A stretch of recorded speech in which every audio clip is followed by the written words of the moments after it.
పవన్ కళ్యాణ్కి అధికారం ఉన్నా అధికారం లేకపోయినా పవన్ కళ్యాణ్ ఎప్పుడు పవన్ కళ్యాణ్ లాగే ఉంటాడు, భయపడ్డాడు.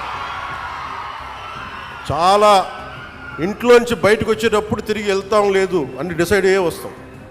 అందువల్ల మీ ఆకు రౌడీలు కానీ, అలాగే చెప్తున్నా, ఏదైనా మాట్లాడితే అధికారులు కూడా భయపడుతున్నారు. ఎందుకు భయపడుతున్నారంటే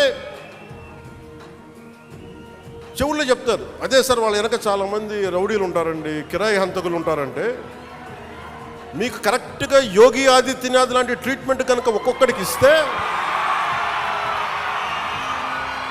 ఒక్కొక్కడికి రౌడీజం అంటే కాలు కాలు కీలు కీలు తీసి మడత పెట్టి కింద కూర్చోపెడితే, అప్పుడు కరెక్ట్గా చెప్తా, కరుడు గట్టిపోయిన జీవితకాలం ఒకే మన వాళ్ళకి ఏకీభవించవచ్చు, ఏకీభవించకపోవచ్చు. నక్సలైట్స్ తోటి, వామపక్ష తీవ్రవాదులతో మనం ఏకీభవించవచ్చు, ఏకీభవించకపోవచ్చు.